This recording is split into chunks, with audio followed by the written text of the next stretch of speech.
Good morning बच्चों, तुम लोग बहुत अच्छे होगे। हमको उम्मीद है कि तुम लोग अपने साथ कॉपी और पेन लेके बैठे होगे और तुम लोग जरूर पढ़ते होगे। ये हमको पूरा पूरा विश्वास। हर एक सब्जेक्ट पढ़ना और अच्छी तरह से समझना और हर एक कार्य को जो मिस लोग कहती हैं उसको आप पूरा करिएगा। आज हम आप लोग को पाठ 4 पढ़ाने जा रहे हैं, उसका भाग 1, जिसमें महापुरुषों के जीवन के प्रेरणा प्रसंग के बारे में हम बताने जा रहे हैं। महापुरुष लोग किस लिए होते हैं? वो लोग कुछ ऐसा करते हैं कि जो देश का और हर जगह पर उनका नाम होता है। जब बच्चे कहानी सुनते हैं तो माता या पिता या दादा दादी उन महापुरुषों के बारे में बताते हैं कि महापुरुष इसके है। उसमें हम जो है सबसे पहले हम भूमिका के बारे में आपको बताने जा रहे हैं। जैसे यह समाज हमारे वर्षों के पीढ़ी दर पीढ़ी चला आ रहा है। अनुकरण करना मानविक समाज का विशेष गुण है। मनुष्य के जीवन में बहुत सारी जटिलताएं हैं। इसके अतिरिक्त बड़ी सी बड़ी कठिनाई आती रहती है। ऐसे स्थिति में प्रेरणादायक प्रसंग मनुष्य को आगे बढ़ाने का कार्य करती है। जैसे बहुत सी कठिनाई आती है, आदमी हार मानने लगता है, लेकिन बताते हैं नहीं, महापुरुषों लोग ने कैसी कैसी लड़ाइयाँ, कैसे कैसा बोझ उठा के हम लोग के लिए देश को आजाद किया है, इसके बारे में बताते हैं। तब बच्चों को कुछ समझ में आता है, फिर उसके प्रेरणा को आगे की ओर बढ़ाते हैं। इसे बालक परिवार, समाज तथा महापुरुषों के सत्यकारों को अनुकरण करता है, जो समाज के आगे बढ़ने की प्रेरणा देती है। महापुरुषों की प्रेरणा प्रसंग आज भी नैतिक शिक्षा की दृष्टि में अत्यंत महत्वपूर्ण है।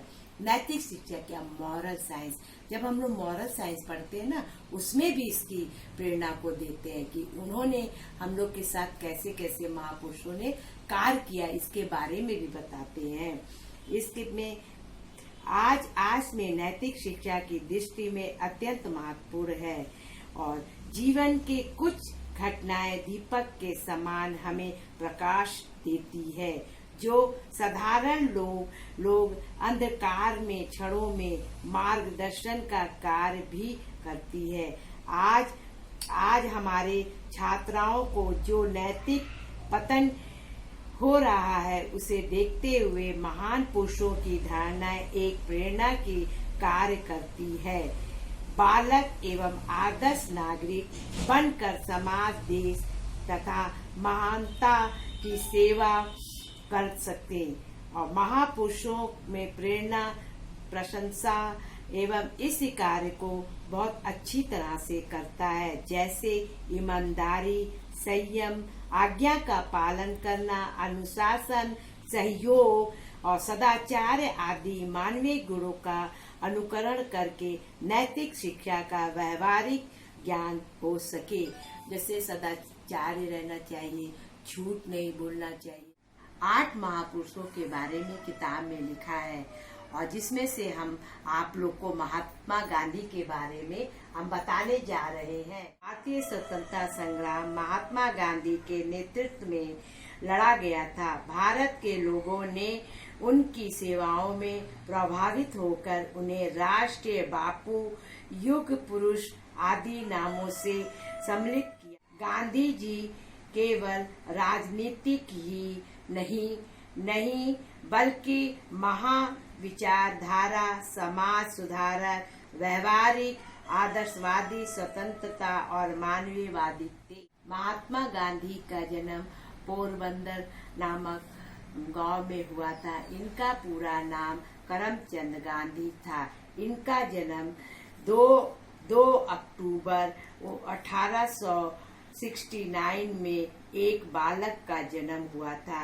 यही बालक आगे जाकर महात्मा गांधी का नाम से प्रसिद्ध हुआ। इसके पिता करमचंद सत्यवादी और उत्तरदायित्व हृदय परंतु क्रोधित स्वभाव के थे। इनकी माता पुतली बाई धार्मिक स्वभाव की महिला थी। गांधी जी पर उनकी माता का काफी प्रभाव पड़ा। शिक्षा और दीक्षा, उनकी पढ़ाई और लिखाई के बारे में जो है, गांधी जी का बचपन का नाम मोहनदास था। मोहनदास पढ़ने लिखने में सम्मान थे। उनकी प्रारंभिक शिक्षा राजकोटा में हुई। उनके हाई स्कूल की परीक्षा 1887 में थी। इसके बाद जब महाविद्यालय में प्रवेश का समय आया तब उनके विदेश मैट्रिक की परीक्षा पास करने का विचार आया। उन्होंने इंग्लैंड जाने की तैयारी कर ली। विदेश जाने से पूर्व उनकी माता ने उनको यह प्रतिज्ञा दिलाई कि मांस, मदिरा और स्त्री के संपर्क दूर रहना। उन्होंने मांस मछली खाने से मना किया, मदिरा शराब पीने से और स्त्री से मतलब दूर रहने का उनको पूरा ज्ञान दिया। विवाह, गांधी जी का विवाह 14 वर्ष की आयु में हुआ था। उनका विवाह एक व्यापारी पुत्री कस्तूरबा बाई के साथ हुआ था। कस्तूरबा बाई एक महान नारी थी। स्वतंत्रता संग्राम में उन्होंने सदैव गांधी जी का साथ दिया और स्त्री का ही पूरा हाथ रहता है सहयोग देने में, जैसे कि गांधी जी को उन्होंने पूरा सहयोग दिया। पेशा और नीति, पेशा में बैरिस्टर का काम करते थे, जैसे कि वकील का, इधर उधर जाके वकालत करते थे, देश के लिए, समाज के लिए आदि के लिए काम करते थे। और इसके बाद भारतीय सामाजिक और नैतिक विकास के लिए अनेक कार्यक्रम बनाए। धीरे धीरे गांधी जी भारतीय समुदाय के अच्छे हौसले को बनाए। उसके बाद गांधी जी का शिक्षा और नीति, गांधी जी अपनी आयु के महान शिक्षा शास्त्री भी थे। गांधी जी की सारी शिक्षा व्यवहारिकता से जुड़ी हुई थी। गांधी जी का वर्तमान शिक्षा प्रणाली विशेष क्रिया था। हमारी अंग्रेजी शिक्षा यूरोपीय शिक्षा के आधारित है। यूरोपीय शिक्षा का भारतीय चरित्र केवल मेल नहीं, इस शिक्षा के क्षेत्र को विचार किया। शिक्षा हमारे चित्त में शुद्ध ना करे सके, मन और इंद्रियों को वश में रख ना सके, स्वभाव पैदा ना कर सके, आजीवित पैदा ना कर सके और स्वतंत्रता रहने का हौसला पैदा ना कर सके, उस शिक्षा को जितनी जानकारी का खजाना कुशलता और परिणाम क्यों ना भाषा हो सकी। और सच्ची शिक्षा नीति, जिस देश में 80% का किसान और मजदूरों में, उस देश के लिए ये शिक्षा व्यर्थ है। सत्य और अहिंसा, गांधी जी सत्य और अहिंसा के व्यवहार में लेने वाले संत थे। उन्होंने सत्य और जनता की रोजी जोड़ कर दिया था और स्वदेशी वस्तुओं को प्रयोग तथा विदेश वस्तु के बहिष्कार उत्पन्न एवं सामर्थ्य आंदोलन किया था। कर्मयोग में महात्मा गांधी जी 20वीं शताब्दी महाकर्मयोग, गांधी जी जीवन भर कर्मयोग का आत्मनिर्भर महात्मा देते रहे। गांधी जी का मानव जीवन पर बहुत बड़ा प्रभाव पड़ता था। कर्तव्य का पालन करते थे और अधिकार अपने आप प्राप्त हो जाता था। निहित है, बिना कर्म के जो वस्तु मिलती है वो चोरी है। बिना कर्म के, बिना परिश्रम के जो भी हम कार्य करते हैं और हमको अगर सफलता होती है वो बिल्कुल बेकार होती है। गांधी जी का कहना है, ऊंच नीच का भाव रखने वाले कई शिष्यों पे चेहरे उतर गए।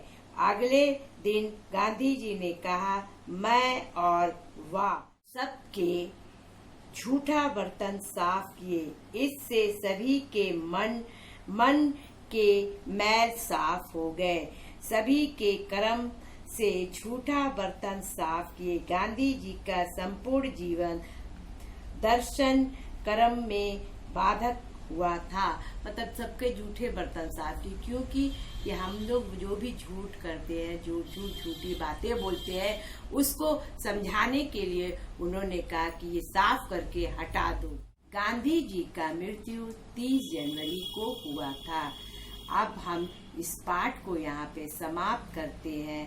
भाग 2 आपको बताएंगे बाद में, और आप लोग से अनुरोध है कि आप लोग जरूर इस वीडियो को सुनिएगा और जो भी समझ में आएगा गांधी जी के बारे में लिख लीजिएगा टिप्पणी के रूप में, और अपनी माता की सेवा करिएगा। Bye bye.